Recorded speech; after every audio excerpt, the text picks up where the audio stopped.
Welcome to నేటి వారధి. ముందుగా హెడ్లైన్స్ చూద్దాం. చిత్తూరు జిల్లా జీడీ నెల్లూరులో సీఎం చంద్రబాబు పర్యటన. లబ్ధిదారుల ఇళ్లకు వెళ్లి పింఛన్లు పంపిణీ చేసిన సీఎం. ఏసీ గదుల్లో కూర్చుంటే పేదల సమస్యలు కష్టాలు తెలియవన్న చంద్రబాబు.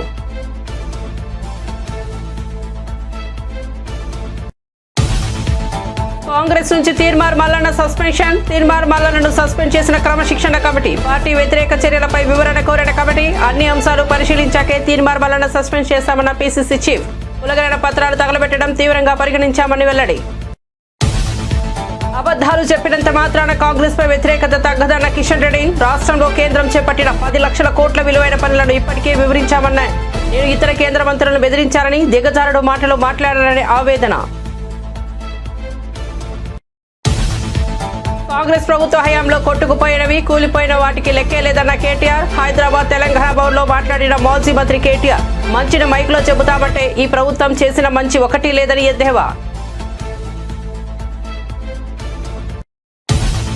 పోసానికి అస్వస్థత ఆసుపత్రికి తరలింపు. రాజంపేట ఆసుపత్రిలో పోసానికి ఈసీజీ పరీక్షలు నిర్వహించిన వైద్యులు. గుడ్డ కొట్టుకోవడంలో స్వల్ప తేడాలు ఉన్నట్లు గుర్తించిన డాక్టర్లు. కడప రిమ్స్ ఆసుపత్రికి తరలింపు.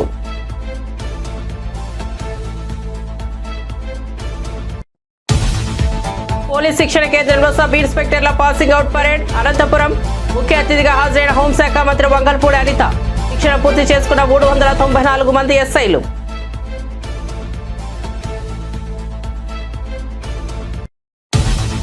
కూటమి బడ్జెట్ అబద్దాల కుప్ప అన్న మార్గాని భరత్. తల్లికి వందనం, అన్నదాత పథకాలకు అరకొర నిధులు కేటాయించారని వెల్లడి. సూపర్ 6 పథకాలతో ప్రజలను మోసం చేస్తూ 1.40 లక్షల కోట్ల అప్పు చేసిందని విమర్శ. ఇక వార్త వివరాల్లోకి వెళ్తే ఏపీలో ఎన్డీఏ కూటమి ప్రభుత్వం రాష్ట్ర అభివృద్ధిపై ప్రత్యేక దృష్టి పెట్టింది. ఈ క్రమంలో సీఎం చంద్రబాబు ఎన్నికల సమయంలో ఇచ్చిన హామీల్లో భాగంగా ఇంటింటికి వెళ్లి పింఛన్లు పంపిణీ చేస్తున్నారు. ఈ నేపథ్యంలో శనివారం సీఎం చంద్రబాబు చిత్తూరు జిల్లాలోని గంగాధార నెల్లూరులో పర్యటించారు. ఈ క్రమంలో అక్కడ ఏర్పాటు చేసిన సభలో పాల్గొన్నారు. ఈ సందర్భంగా సభలో సీఎం చంద్రబాబు ప్రసంగిస్తూ గత వైసీపీ ప్రభుత్వంలో ప్రజలు తీవ్ర బాధలు పడ్డారని పేర్కొన్నారు. క్షేత్రస్థాయిలో తిరిగితేనే అధికారులకు ప్రజల బాధలు తెలుస్తాయి, కానీ ఏసీ గదుల్లో కూర్చుంటే పేదల సమస్యలు ఎలా తెలుస్తాయి అని ప్రశ్నించారు. గత 5 ఏళ్ల పాటు ప్రజలు ఎన్నో ఇబ్బందులు ఎదుర్కొన్నారని చెప్పారు. ఈ రోజు అందరినీ చూశాను. మీ ఊర్లో అందరికీ సెల్ ఫోన్లు ఉన్నాయి, స్మార్ట్ ఫోన్లు ఉన్నాయి. ఒకప్పుడు 25 ఏళ్ళు 30 ఏళ్లకు మునుపు నేను సెల్ ఫోన్ మాట్లాడితే అందరూ ఎగతాళి చేశారు. ఇప్పుడు ఆ సెల్ ఫోన్ లేకపోతే మామూలు పిల్లలు కూడా సెల్ ఫోన్ తోనే పుట్టే పరిస్థితికి వచ్చారు. పుట్టంగానే సెల్ ఫోన్ ఇస్తేనే ఏడు పాపేసే పరిస్థితికి వచ్చారు. అలాంటి పరిస్థితుల్లో మనం ఉన్నాం. ఈ రోజు మీరు చూస్తున్నారు టెక్నాలజీ. మీరంతా ఏం ఆలోచిస్తారంటే టెక్నాలజీ పెట్టుకుని మీ వాళ్ళకి ఎవరికైనా మెసేజ్లు పంపించాలంటే పంపిస్తారు, లేకపోతే ఒక సెల్ఫీ తీసుకుంటారు. నేను వస్తా ఉంటే ఇప్పుడు సెల్ఫీ అనేది మామూలుగా అందరికి అలవాటు అయిపోయింది. కానీ నేను ఆలోచించేది ఆ సెల్ ఫోన్ ద్వారా మీకు మెరుగైన సేవలు ఎట్లా అందించాలో అందించడానికి మీ ముందుకు వస్తున్నాను. అందుకే ఒక వాట్సాప్ గవర్నెన్స్ అన్నాను. మీరు ఏ ఆఫీసుకు పోయే పని లేదు, మీ చేతల్లోనే ఈ ప్రభుత్వం ఉంటుంది. ఏ పని కావాలన్నా మీ సెల్ ఫోన్ తీసుకొని కొడితే ఆ సర్టిఫికేట్ కావాలన్నా పని కావాలన్నా రికార్డ్ చేసి అధికార యంత్రాంగం జవాబుదారీతనంగా పనిచేసే పరిస్థితి వస్తుంది. మామూలుగా మీరు ఒకసారి కాగితం ఇస్తే పారేస్తారు, గాని మెసేజ్ కొడితే మాత్రం అది ఇంక రికార్డ్ అయిపోతుంది. మీరు ఎప్పుడు పెట్టారు, ఏ టైంలో ఇచ్చారు, దానికి కన్సర్న్ ఆఫీసర్ ఏం చేశాడు. మీది సరి అయిన డిమాండ్ అయితే, మీ కోరిక అయితే దానిని నెరవేర్చవలసిన బాధ్యత ఈ ప్రభుత్వం పైన ఉందని చెప్పి మరొకసారి మీ అందరికి హామీ ఇస్తున్నా. 1వ తారీఖు నేను ఎందుకు అందరినీ పొమ్మన్నానంటే మా ఎమ్మెల్యేలని, ఎంపీలని, ప్రజాప్రతినిధుల్ని, అధికార యంత్రాంగాన్ని, మా కలెక్టర్ని, జాయింట్ కలెక్టర్ అందరిని వెళ్ళమన్నాను. వెళితే వాస్తవాలు తెలుస్తాయి. ఏసీ రూమ్ లో కూర్చుంటే మీ బాధలు, మీ కన్నీళ్లు తెలియవు. అందుకే ఈ రోజు అందరూ కూడా ఇక్కడికి వస్తున్నారు. వచ్చినప్పుడు వాస్తవాలు తెలిస్తే తదనుగుణంగా పనిచేసే పరిస్థితి వస్తుంది. అందుకే నేను ఇంకొక మాట కూడా చెప్తున్నా. ఈ రోజు నేను మా అధికార యంత్రాంగాన్ని, రాజకీయ నాయకుల్ని పూర్తిగా నమ్ముతున్నా. కానీ నేను వీళ్ళు కరెక్ట్ గా చేస్తున్నారా లేదా అని కూడా టెక్నాలజీలో చూసుకుంటున్నా. నేను పింఛన్ ఇమ్మన్నాను, పింఛన్ ఎక్కడిచ్చాడో 3వ కన్ను పెట్టి నేను ఎక్కడున్నా పర్యవేక్షిస్తున్నాను. అది టెక్నాలజీ. ఎవరైనా ఒక వ్యక్తి పింఛన్ ఇస్తే పింఛన్ ఏ సమయంలో ఇచ్చాడు, ఎక్కడిచ్చాడు, ఆ ఇంటి దగ్గర ఇచ్చాడా, లేకపోతే వీళ్ళింటికి రమ్మన్నాడా, లేకపోతే సెక్రటరీకి రమ్మన్నాడా అని మానిటర్ చేసే మెకానిజం పెట్టాను.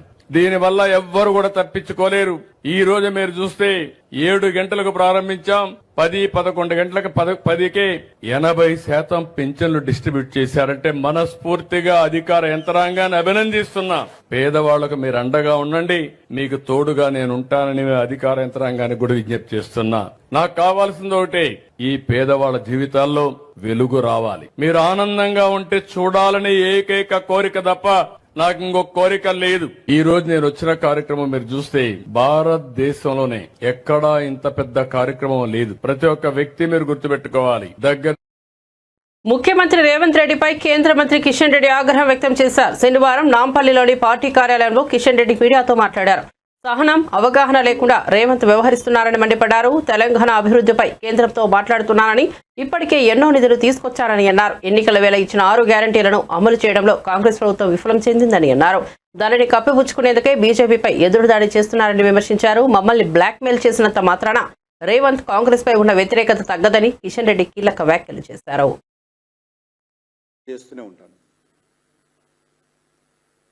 గత 10 సంవత్సరాలుగా కూడా అనేక రకాల పథకాలను తెలంగాణలో కేంద్ర ప్రభుత్వ పథకాలను సమర్థవంతంగా అమలు చేస్తా ఉన్నాం.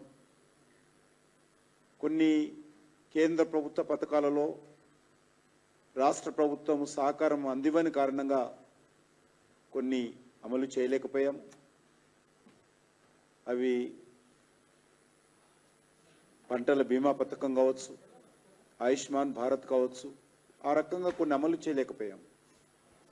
కానీ పెద్ద ఎత్తున కరోనా వచ్చినప్పుడు కావచ్చు, జాతీయ రహదారులు కావచ్చు, రైల్వేల ప్రాజెక్టులు కావచ్చు, ఎడ్యుకేషన్ సంబంధించినటువంటి ఇన్స్టిట్యూషన్స్ కావచ్చు, పరిశోధన కేంద్రాలు కావచ్చు, అన్ని రకాలుగా కేంద్ర ప్రభుత్వ పథకాలు అమలు చేయాల్సినటువంటి బాధ్యత మా పైన ఉన్నది. వాటిని చాలా సమర్థవంతంగా కేంద్ర ప్రభుత్వము తెలంగాణలో కూడా అమలు చేస్తున్న విషయాన్ని మనం చేస్తా ఉన్నాను. కాంగ్రెస్ పార్టీ అధికారంలోకి వచ్చి తెలంగాణ రాష్ట్రంలో 14 నెలలైంది. ఈ 14 నెలల్లో కాంగ్రెస్ పార్టీ అమలు చేస్తానన్నటువంటి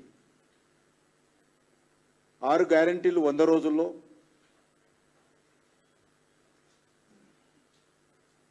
మరో 420 సబ్ గ్యారంటీస్ అమలులో పూర్తిగా వైఫల్యం చెందింది. ప్రజలలో తీవ్రమైనటువంటి వ్యతిరేకత ఈరోజు తెలంగాణలో అన్ని వర్గాల ప్రజల్లో చోటు చేసుకుంది. దాన్ని కప్పిపుచ్చుకునేటువంటి ప్రయత్నంలో భాగంగానే, ప్రజల దృష్టిని మళ్లించేటువంటి కార్యక్రమంలో భాగంగానే నా పైన ముఖ్యమంత్రి గారు ఎదురుదాడి చేస్తా ఉన్నాడు, తప్పుడు ఆరోపణలు చేస్తా ఉన్నారు. ఈరోజు కాంగ్రెస్ పార్టీ అంతర్గత కుమ్ములాటలు, కాంగ్రెస్ పార్టీలో రేవంత్ రెడ్డి గారి మీద వస్తున్నటువంటి అసంతృప్తి, ఇవన్నీ కూడా ఈ యొక్క ఆయన మాట్లాడుతున్నటువంటి విధానంలో చాలా స్పష్టంగా కనిపిస్తూ ఉంది.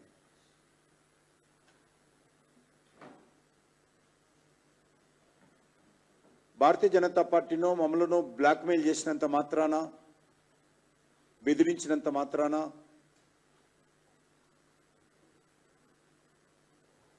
ఆయన మీద ఉన్నటువంటి వ్యతిరేకత పోదనే విషయం అని అర్థం చేసుకోవాల్సిన అవసరం ఉంది. నిందలు మోపినంత మాత్రాన, అసభ్యంగా వివరించినట్లంత మాత్రాన, అబద్ధాలు వ్యాప్తి చేసినంత మాత్రాన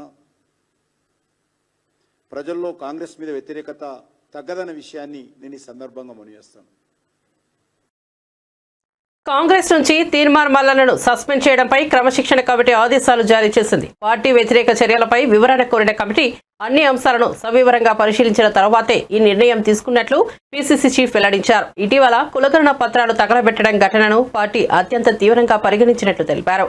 పార్టీ శ్రేయస్సు, నియమాలు పాటించిన వారిపై కఠిన చర్యలు తప్పవని హెచ్చరించారు.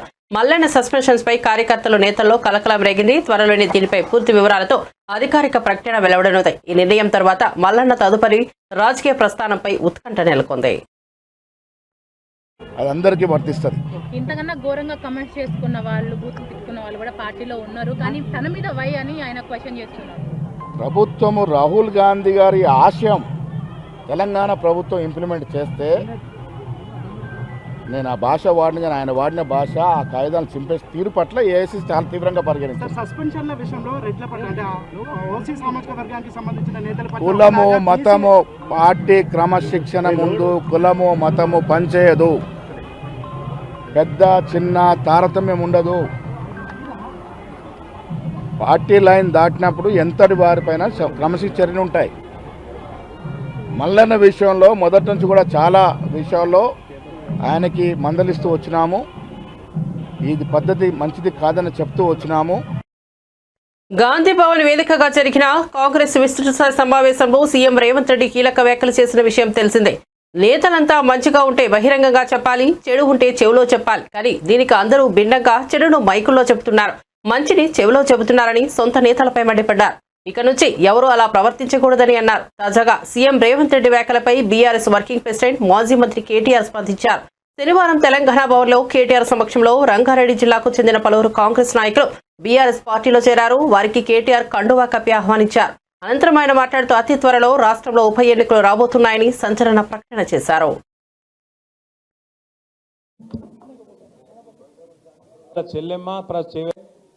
చాలా విషయాలు చెప్పడం జరిగింది పెద్దలు. శ్రీశైలం సొరంగం నుంచి మొదలు పెడితే, మొన్ననే కొట్టుకపోయిన పెద్దవాగు నుంచి మొదలు పెడితే, లెక్కలేదు మునిగిన వట్టెం పంప్ హౌస్ నుంచి మొదలు పెడితే, చెడు ఎప్పుడు స్టార్ట్ చేస్తే నీ చెవిలా రక్తం గారుతుంది, యాది పెట్టుకొని చెప్తున్నాను నేను. ఎందుకంటే చెడు చెవులో చెప్పాలి, మంచి మైకులో చెప్పాలి అని చెప్పి రేవంత్ రెడ్డి గారు చాలా తెలివిగా చెప్పిన అనుకొని ఆయనదైన డైలాగులు కొడుతున్నాడు. ఇంకా విచిత్రం అనిపించింది నాకు. ఆమె పాపం ఢిల్లీ నుంచి ఒక పెద్ద మనిషి వచ్చింది, ఇన్ఛార్జ్ మీనాక్షి గారు. ఆమె చెప్తున్నారు, మీనాక్షి గారు ఆమె ఎయిర్పోర్ట్లో దిగంగానే కాంగ్రెస్ వాళ్ళట కొంతమంది ఆయనతో ఆమె బ్యాగులు మోసేందుకు గురికొచ్చిరట. ఏది రైల్వే స్టేషన్లో దిగంగానే బ్యాగులు మోసేందుకు గురికొచ్చిరట. చాలా తప్పు, మీరు బ్యాగులు మోయొద్దు, బ్యాగులు మోసి మీ ఆత్మగౌరవాన్ని దెబ్బతీసుకోవద్దు అంటుంది. అమ్మ మీనాక్షి గారు మీకు ఏం చెప్పాలి మేము? నీ పక్కన కూర్చున్నాడు బ్యాగులు మోసే గాడికి వచ్చిండు. నీ పక్కన కూర్చున్నాడు బ్యాగులు మోసి అప్పుడు చంద్రబాబు బ్యాగులు మోసిండు, ఇప్పుడు ఢిల్లీకి బ్యాగులు మోస్తున్నాడు. ఇక గాయనని పక్కన కూర్చోబెట్టుకొని బ్యాగులు మోయొద్దు, ఆత్మగౌరవం దెబ్బతింటుందంటే ఏం చెప్పాలా మేడంకి? కాబట్టి మీనాక్షి గారు వాస్తవాలు తెలుసుకోండి, వాస్తవ ప్రపంచంలోకి రండి అని కోరుతా ఉన్నాం. ఇక నిన్న వాళ్ళ మీటింగ్లో చెప్పరాదు ఇక మాటలు, ఆ కథలు. ఆయన చేసిన మంచి అట చెప్పుకుంటే ఒడిసిపోదట. రేవంత్ రెడ్డి గారు చేసిన మంచి ఏం చెప్పాలి ఆయనకు? ఈ 15 నెలల కాలంలో మీరందరూ వాట్సాప్లు చూస్తున్నారు, యూట్యూబ్లు చూస్తున్నారు. ఇప్పుడు ఇక్కడికి వచ్చిన ఆడబిడ్డలు ఒక 200 మంది ఉన్నారు. ఏ ఒక్కల దగ్గర నీకు గొట్టం తీసుకుపోయి వాళ్ళ ముఖం కూడా పెట్టుర్రు. ఇప్పుడు వాళ్ళు ఎట్లా మాట్లాడుతుర్రు అంటే, నేను అమ్మతోటి చెప్తున్న తెలుగు భాషలో గిన్ని తిట్లుంటాయని నాకు తెలియదు. చూస్తుండ్రు అమ్మ ఏమేమి మాట్లాడుతుండ్రో రేవంత్ రెడ్డి గురించి. అరే ఏం తిట్లు అవి, ఏం తిట్లు! మనిషి అంటోడు ఇంకోడు రోషం ఉన్నోడైతే ఈ పాటికి ఇక్కడ పాడుబడ్డ బాయి చూసుకొని దుంకి వస్తుండే. కానీ రేవంత్ రెడ్డి కాబట్టి బ్రహ్మాండంగా బతికేస్తున్నాడు. ఇంకా మంచి చేసినా డైలాగులు కొడుతుండు. నేనేమంటున్నా అంటే, అధికారం ఎవరికి శాశ్వతం కాదు. సరే, తెలంగాణ రాష్ట్రం కోసం కేసీఆర్ గారు 14 ఏళ్ళు కష్టపడ్డాడు, కొట్లాడిండు. తెలంగాణలోని అన్ని కులాలు, అన్ని మతాలు, అన్ని పార్టీలు అందరిని ఏకం చేసి ఢిల్లీ పెద్దల మీద ఒత్తిడి తెచ్చి ఆఖరికి సావు నోట్లో తలబెట్టి ఇస్తరా సస్తరా అని చెప్పి మెడ మీద కత్తి పెట్టి మొత్తానికి తెలంగాణ తెచ్చిన నాయకుడు మన నాయకుడు కేసీఆర్ గారు. ఇవాళ ఇప్పుడే అక్క చెప్పింది, తెలంగాణలో ఎవరికి సంతోషం వచ్చినా దుఃఖం వచ్చినా కేసీఆర్ని యాద్ చేసుకుంటానని. ఎందుకు యాద్ చేసుకుంటారంటే, మన ఇంట్లో పెద్ద మనిషి కాబట్టి, మన బాపు లాంటోడు కాబట్టే కేసీఆర్ని ఇవాళ సంతోషం వచ్చినా దుఃఖం వచ్చినా తెలంగాణ సమాజం యాద్ చేసుకుంటున్నది. ఎక్కడ ఒక ముసలవ్వ దగ్గరకు పోయి అడిగినా, అవ్వ పెన్షన్ వస్తుందా అంటే, అవు కొడుక వస్తుంది, నా పెద్ద కొడుకు కేసీఆర్ ఇచ్చిన పెన్షన్ 2000 గదే వస్తుందని చెప్పి ఒక తల్లి చెప్తున్నది. ఒక ఆడపిల్ల తల్లి దగ్గర పోయి, ఏమా నీ బిడ్డ పెళ్ళైందా అంటే, లగ్గం చేసిన కొడుక ₹1,00,000 వచ్చింది కేసీఆర్ ఉన్నప్పుడు, కళ్యాణ లక్ష్మి ఇచ్చిండు, ఆ కాన్పు పోతే ఆఖరి కేసీఆర్ కిట్ ఇచ్చిండు అని చెప్పి ఆ తల్లి చెప్తున్నది. ఇట్లా ఏ ఒక్కరిని కదిపినా, రైతు దగ్గర ఏ రైతు దగ్గర కనబడి మీరు అన్న పడ్డాది రైతు బంధు అంటే, ఎక్కడిది వీడు పచ్చి జూటగాడు ఉన్నాడు, కేసీఆర్ ఉన్నప్పుడే బాగుండే, కేసీఆర్ ఉన్నప్పుడు బ్రహ్మాండంగా ఆడ నాట్లేసే టైంకు దన్న మంచిగా టింగు అనుకుంటా పైసలు పడుతుండే, ఇక ఈయన వచ్చినాక పైసలు లేవు, రైతు బంధు లేదు, ఏం లేదు అని చెప్పి రైతులు తిడతా ఉన్నారు. రెడ్ బుక్ ప్రకారం తాము ముందుకెళ్తే వైసీపీ నేతలెవరూ రోడ్లపై తిరగలేరు అని ఏపీ హోంమంత్రి వంగలపూడి అనిత అన్నారు. అనంతపురంలో నిర్వహించిన ఎస్ఐల పాసింగ్ అవుట్ పరేడ్ కు మంత్రి అనిత ముఖ్య అతిథిగా హాజరయ్యారు.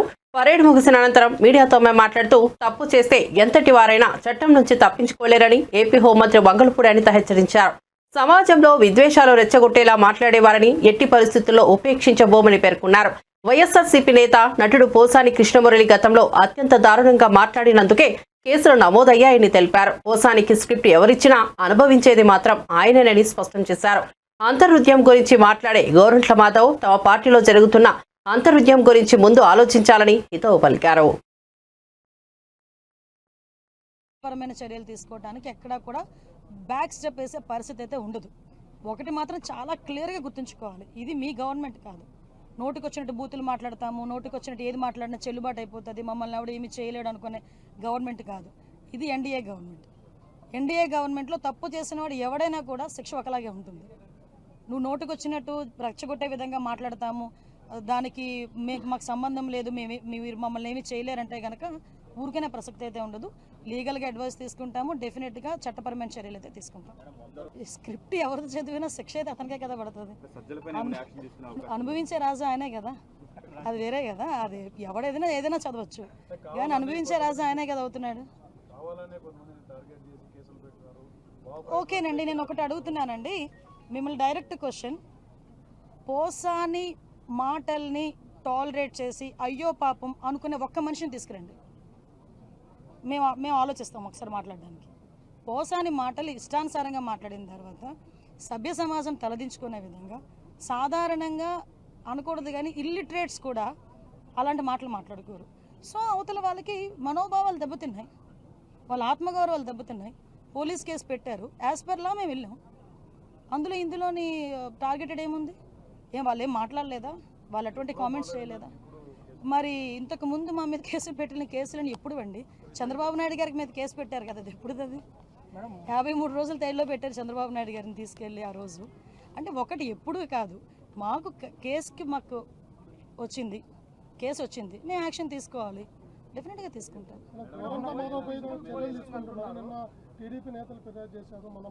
అదేనండి మేము కూడా, అంటే విషయం ఏంటంటే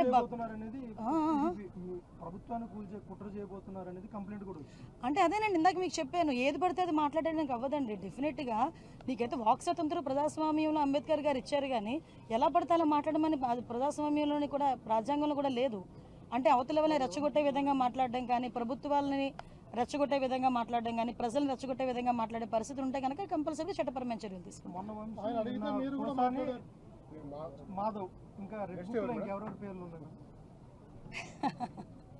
రెడ్ బుక్ పరంగా మేము వెళ్ళాలి అనుకుంటే ఈరోజు వైఎస్ఆర్సీపీ నాయకులు ఎవరు రోడ్ల మీద తిరగరండి. దయచేసి మీరు కూడా అర్థం చేసుకోవాలి, మేము యాజ్ పర్ లా వెళ్తున్నాము, యాజ్ పర్ వాళ్ళు ఎవరైనా కంప్లైంట్ ఇస్తే కంప్లైంట్ బేస్ చేసుకొని వెళ్తున్నాము. పోసాని గారి మీద సుమారుగా 17 కేసులు, దగ్గర 17 కేసులు, రాష్ట్రం మొత్తం మీద 17 కేసులు ఫైల్ అయి ఉన్నాయి. వంశీ మీద ఎన్ని కేసులు ఫైల్ అయి ఉన్నాయి మీకు తెలుసు, ఈ రోజుకి కూడా ఏ కేసుల్లో ఫైల్ అయినాయో మీకు తెలుసు. ఇందులోని కక్షపూరితంగా ఎన్డీఏ గవర్నమెంట్ చేయాలి అనుకుంటే వైఎస్ఆర్సీపీ నాయకులు ఎవరు కూడా బయటకు తిరగలేరు, కానీ మేము ఆ కక్ష సాధింపు ధోరణిలోకి వెళ్ళలేదు. అలాగని తప్పు చేసిన వదిలిపెట్టే ప్రసక్తి లేదు. తప్పు చేసిన వాడికి శిక్ష పడాలి, లేకపోతే భయం ఎలా ఉంటుంది? సినీ పరిశ్రమలో విభేదాలు, వర్గ వైషమ్యాలు రెచ్చగొట్టేలా వ్యాఖ్యలు చేయడం, డిప్యూటీ సీఎం పవన్ కళ్యాణ్ పై అనుచిత వ్యాఖ్యలు చేసిన కేసులో సినీ నటుడు పోసాని కృష్ణమురళికి కోర్టు 14 రోజుల రిమాండ్ విధించింది. ప్రస్తుతం ఆయన రాజంపేట సబ్ జైల్లో ఉన్నారు. జైల్లో ఆయనను ప్రత్యేక గది కేటాయించారు. మరోవైపు జైల్లో ఉన్న పోసాని అస్వస్థకు గురయ్యారు. ఛాతీలో నొప్పిగా ఉందని చెప్పడంతో ఆయనను జైలు సిబ్బంది స్థానిక ప్రభుత్వ ఆసుపత్రికి తరలించారు. ప్రస్తుతం ఆయనకు వైద్యులు చికిత్స అందిస్తున్నారు. చికిత్స అనంతరం ఆయనను మళ్లీ జైలుకు తరలిస్తారు.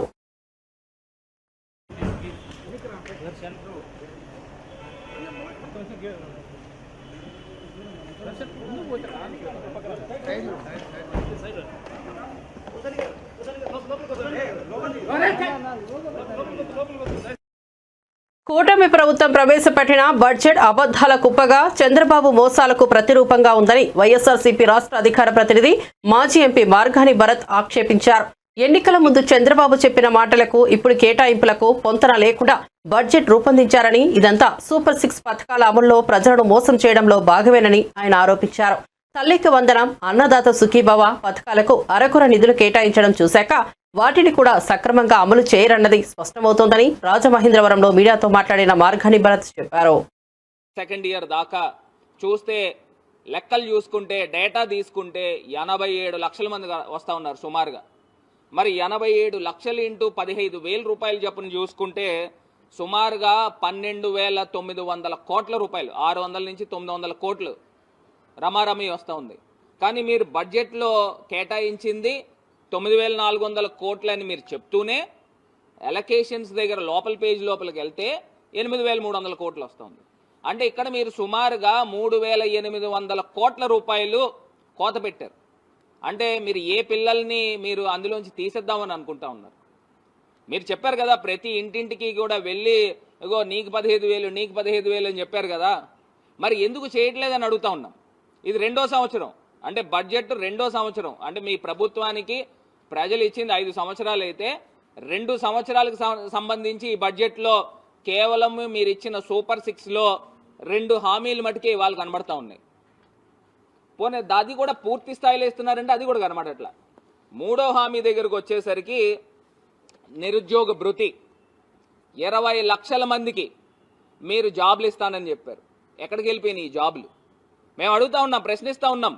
మీ చంద్రబాబు నాయుడు గారు విజన్ కదా, విజన్ 2020 కదా, స్వర్ణాంధ్ర 2030 అని చెప్పాడు. మరి 2030 గాలికి వదిలేసి మరి ప్రధానమంత్రి గారు ఎప్పుడైతే 2047 అని ఆయన నినాదం తీసుకున్నారు దాన్ని కాపీ కొట్టి ఇవాళ మళ్ళీ స్వర్ణాంధ్ర 2047 అని చెప్తా ఉన్నారు. నేను అడుగుతా ఉన్నా, మీ చంద్రబాబు నాయుడు గారు, మీ లోకేష్ గారు, మీరందరూ కూడా మీ టీం అంతా కూడా వరల్డ్ ఎకనామిక్ ఫోరంకి వెళ్ళారు, దావోస్ వెళ్ళారు.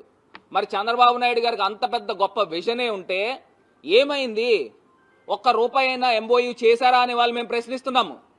ఆంధ్రప్రదేశ్ ప్రజలు సాక్షిగా మేము ప్రశ్నిస్తున్నాము. ఒక్క రూపాయినా మీరు ఎంఓయూ చేసుకున్నారా? ఏమైపోయింది మీ తెలివి? ఏమైపోయింది మీకున్న పరిచయాలు? మీ గొప్పతనం ఏమైపోయింది? అంటే ఎక్కడ కూడా ఒక పెద్ద క్వశ్చన్ మార్క్ కనబడుతుంది. మన పక్క రాష్ట్రమే మహారాష్ట్ర, వాళ్ళు డబుల్ ఇంజన్ సర్కార్ అని చెప్పుకుంటున్నారు. వాళ్ళు సుమారుగా 15,80,000 కోట్ల రూపాయలు ఎంఓయూలు చేసుకున్నారు. సుమారుగా 61 ఎంఓయూలు నాకు తెలిసి 61 ఎంఓయూల్లో వాళ్ళు అనౌన్స్ చేసింది 16 లక్షల జాబ్లు అనౌన్స్ చేశారు. అదేవిధంగా మరి మన పక్కన ఉన్న రాష్ట్రం తెలంగాణ రాష్ట్రం. మరి తెలంగాణ రాష్ట్రంలో రేవంత్ రెడ్డి గారిది ఏం డబుల్ ఇంజిన్ సర్కార్ కాదు. ఆయన 1,79,000 కోట్ల రూపాయలు ఎంఓయూలు చేసుకున్నారు. 20 ఎంఓయూలు రాసుకున్నారు వాళ్ళు డిఫరెంట్ కంపెనీస్తో. వాళ్ళు అనౌన్స్ చేసింది 50,000 జాబ్లు అనౌన్స్ చేశారు. మరి ఈ చంద్రబాబు నాయుడు గారు ఇంత పెద్ద గొప్ప విజన్ ఉన్న నాయకుడు ఒక్క ఎంఓయూలు కూడా ఎందుకు చేసుకోలేదని వాళ్ళు మరి ప్రశ్నిస్తున్నాము. మీరు 20 లక్షల జాబులు ఏ రకంగా మీరు సృష్టిస్తారు? ఇదనంటే క్వశ్చన్ మార్క్. మరి ఇవాళ ఇక్కడ చూసినట్టయితే సుమారుగా ఏదైతే నిరుద్యోగ భృతి గురించి మనం మాట్లాడితే సుమారుగా 20 లక్షల పై మంది నిరుద్యోగుల పైనే ఉన్నారు. అంటే సుమారుగా ఇంతమంది 20 లక్షల మందికి మీరు జాబులు ఇవ్వకపోగా మీరు 3,000 రూపాయలు చొప్పున ప్రతి బెర్లిన్లో ఈ నెల 4, 5, 6 తేదీల్లో జరగనున్న ఐబీటీ 2025 పర్యాటక ప్రదర్శనలో ఏపీ తరపున మంత్రి దుర్గేష్, పర్యాటక శాఖ ఎండీ హాజరవుతున్నారు. ట్రావెల్ టూరిజం అనుసంధానంపై రాష్ట్రం ముందుకు సాగుతుందని, ముఖ్యంగా బీచ్ల అభివృద్ధిపై ప్రత్యేక దృష్టి పెట్టినట్లు దుర్గేష్ తెలిపారు. అలాగే నెల 14న పిఠాపురంలో ఆవిర్భావ సభ నిర్వహించనున్నట్లు ప్రకటించారు. ఏప్రిల్ నెల నుంచి జనసేన అధినేత పవన్ కళ్యాణ్ రాష్ట్ర వ్యాప్తంగా పర్యటనలు ప్రారంభించనున్నారని తెలిపారు. పర్యాటక రంగం ద్వారా పెట్టుబడులు ఆకర్షించడం లక్ష్యంగా వివిధ కార్యక్రమాలను చేపడతామని దుర్గేష్ పేర్కొన్నారు. ప్రదర్శనలో ఏపీ ప్రత్యేకతలను ప్రాచుర్యం చేయనున్నట్లు వివరించారు. ఇన్సెంటివ్స్ ఇచ్చే విధంగా మేము ఈ పాలసీని తీసుకురావడం జరిగింది. దాంతోపాటు ఎక్కడికెక్కడ రీజనల్ వైజ్గా పెట్టుబడిదారుల సదస్సులు పెడతా ఉన్నాం. ఢిల్లీలో కూడా పెట్టాం, రేపు హైదరాబాదు, చెన్నై, బెంగళూరులో కూడా పెడతాం. ఇవన్నీ పెట్టడం ద్వారా ఆంధ్రప్రదేశ్కు ఉన్నటువంటి పొటెన్షియాలిటీని వాళ్ళందరికీ తెలియజెప్పాలి. ఇప్పటి వరకు మనకు ఉన్నటువంటి బూతుల పొటెన్షియాలిటీని చెప్పగలిగాం, కానీ మన మంత్రులు, గత మంత్రులు ఆంధ్రప్రదేశ్కు ఉన్నటువంటి నిజమైన పర్యాటక పొటెన్షియాలిటీని చెప్పలేకపోయారు. ఇవాళ మేము ఆ కార్యక్రమాన్ని చేపట్టాం. స్థానికంగా ప్రాంతీయంగా ఈ కార్యక్రమాలు చేయడంతో పాటు దేశీయంగా అంతర్జాతీయంగా కూడా ఈ పొటెన్షియాలిటీని చూపించడానికి వీలుగానే రేపు 4, 5, 6 తారీఖుల్లో బెర్లిన్లో జరిగేటువంటి కార్యక్రమంలో కూడా పాల్పంచుకుంటా ఉన్నాను. దీంట్లో భాగంగా ఒక పక్కన వారందరినీ ఆకర్షించే విధంగా కార్యక్రమాలు చేయటం, దాంతోపాటు రమారమి ఒక 30 మంది పెట్టుబడిదారులతో ప్రత్యేకంగా సమావేశం కాబోతున్నాను. నేను కానీ ఎండి గారు కానీ మేము సమావేశమై ఆ 30 మందిని కూడా ప్రత్యేకంగా మనకి తప్పనిసరిగా ఆంధ్రప్రదేశ్ వచ్చి వాళ్ళు టూరిజం యాక్టివిటీస్ చేపట్టాలనేటువంటి ఆలోచనలు కూడా మేము చేపడతా ఉన్నాం. అదేవిధంగా అక్కడ జరిగేటువంటి ఇంటర్నేషనల్ డయాస్ మీద జరిగేటువంటి పత్రికా సమావేశంలో కూడా మీలాంటి పాత్రికేయ మిత్రులు అక్కడ ఇంటర్నేషనల్ పాత్రికేయ మిత్రులతోటి మాట్లాడి మన యొక్క పొటెన్షియాలిటీని వారి ద్వారా ప్రపంచంతటికి తెలియజేసే విధంగా కూడా ఒకరోజు ఆ పత్రికా సమావేశంలో కూడా పాల్గొంటున్నాను. దాంతోపాటు మనకి డయాస్ మీద కూడా, మెయిన్ డయాస్ మీద కూడా ప్రత్యేకించి ఆంధ్రప్రదేశ్ యొక్క ఏ రకమైనటువంటి ఎకో టూరిజం కానీ, వెల్నెస్ టూరిజం కానీ, పిలిగ్రమ్ టూరిజం కానీ, ముఖ్యంగా మన ప్రాంతంలో బౌద్ధ ఆరామాలు, ముఖ్యంగా బుద్ధిస్ట్ కల్చర్ ఏదైతే ఉందో అటు వైజాగ్ దగ్గర ఉన్నటువంటి ప్రాంతాలు, ఇటు అమరావతి దగ్గర ఉన్నటువంటి ప్రాంతాలు, బుద్ధిస్ట్ కల్చర్ని డెవలప్ చేయడానికి ఏదైతే ఉన్నాయో అవి కూడా అక్కడ అంతర్జాతీయ వేదిక మీద తెలియజెప్తాం. దాంతోపాటు ఏదైతే మనకి ప్రధానమైనటువంటి గోదావరి, కృష్ణ, పెన్నా నదులు ఇక్కడ ఉన్నాయో, అదేవిధంగా సముద్ర తీరం ఉందో, ఈ ప్రాంతంలో ఉన్నటువంటి పర్యావరణ హితమైనటువంటి పర్యాటకం ఏ రకంగా వృద్ధి చేయొచ్చు అనేటువంటి అంశాన్ని కూడా వారికి తెలియజెప్తాం. దాంతోపాటు సస్టైనబుల్ టూరిజం డెవలప్మెంట్ అనేటువంటి దాని మీద మేము ప్రత్యేకంగా దృష్టి పెడతా ఉన్నాం. అంటే ఏదో ఒక రోజు కార్యక్రమం చేసేయటంలా కాకుండా ఒక కార్యక్రమం, ఒక టూరిజం కార్యక్రమం ప్రారంభిస్తే అది 10 కాలాల పాటు నిలబడి మన ఆంధ్రప్రదేశ్ని ఒక పక్కన ఆహ్లాదం ఇచ్చేటువంటి ప్రాంతంగాను. మంత్రాలయం రాఘవేంద్ర స్వామిని ఏపీ మంత్రి నారా లోకేష్ దర్శించుకున్నారు. పాదుకాభిషేకం, గురు వైభవోత్సవ కార్యక్రమాల్లో ఆయన పాల్గొన్నారు. మంత్రిగా లోకేష్ చేస్తున్న విశేష సేవలకు గాను గరుడ వైభవోత్సవ పురస్కారాన్ని మఠం పీఠాధిపతి సుబుధేంద్ర తీర్థులు అందించారు. ఈ సందర్భంగా మంత్రిని ఆయన ప్రశంసించారు.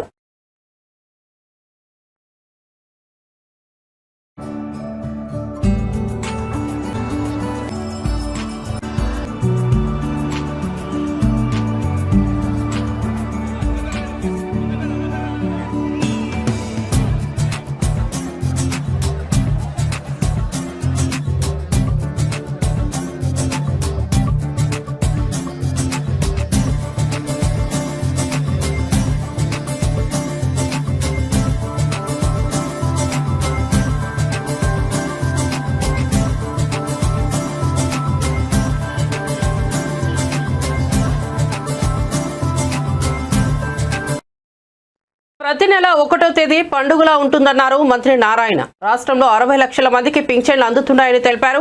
బడ్జెట్లో పేదల సంక్షేమానికి అధిక ప్రాధాన్యం ఇచ్చామని చెప్పారు. అయితే జగన్ కు ఆర్థిక ప్రణాళికపై అవగాహన లేదని, అన్ని వ్యవస్థలను నిర్వీర్యం చేశారన్నారు. ఖజానా ఖాళీ చేసి రాష్ట్రాన్ని అప్పుల కుప్పగా మార్చారని విమర్శించారు. ఏప్రిల్ 1 నుంచి ప్రతి మున్సిపాలిటీకి తన నిధులే కేటాయిస్తామని ప్రకటించారు. ప్రవేశపెట్టడం జరిగింది.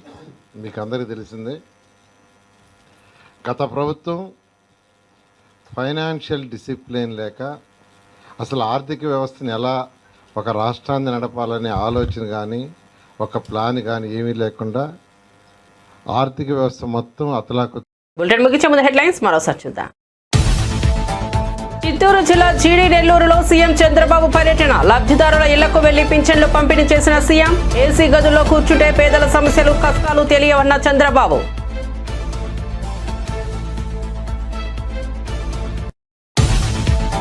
కాంగ్రెస్ నుంచి తీర్మార్ మల్లన్న సస్పెన్షన్. తీర్మార్ మల్లన్నను సస్పెండ్ చేసిన క్రమశిక్షణ కమిటీ. పార్టీ వ్యతిరేక చర్యలపై వివరణ కోరిన కమిటీ. అన్ని అంశాలు పరిశీలించాకే తీర్మార్ మల్లన్న సస్పెండ్ చేశామన్న పీసీసీ చీఫ్.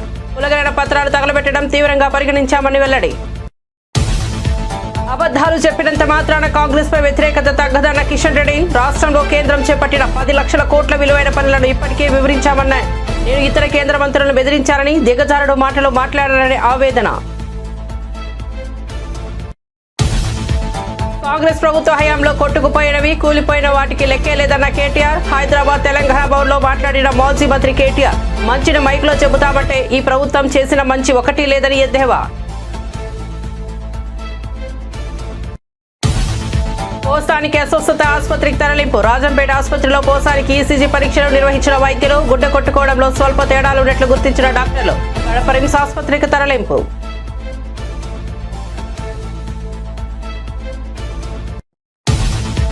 పోలీస్ శిక్షణ కేంద్రంలో సబ్ ఇన్స్పెక్టర్ల పాసింగ్ అవుట్ పరేడ్. అనంతపురం ముఖ్య అతిథిగా హాజరైన హోంశాఖ మంత్రి వంగల్పూడి అనిత.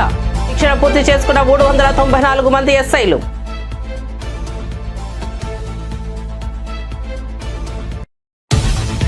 కూటమి బడ్జెట్ అబద్దాల కుప్ప అన్న మార్గాని భరత్. తల్లికి వందనం, అన్నదాత పథకాలకు అరకొర నిధులు కేటాయించారని వెల్లడి. సూపర్ 6 పథకాలతో ప్రజలను మోసం చేస్తూ 1.40 లక్షల కోట్ల అప్పు చేసిందని విమర్శ. మరిన్ని అప్డేట్స్ కోసం చూస్తూనే ఉండండి నేటి వారధి.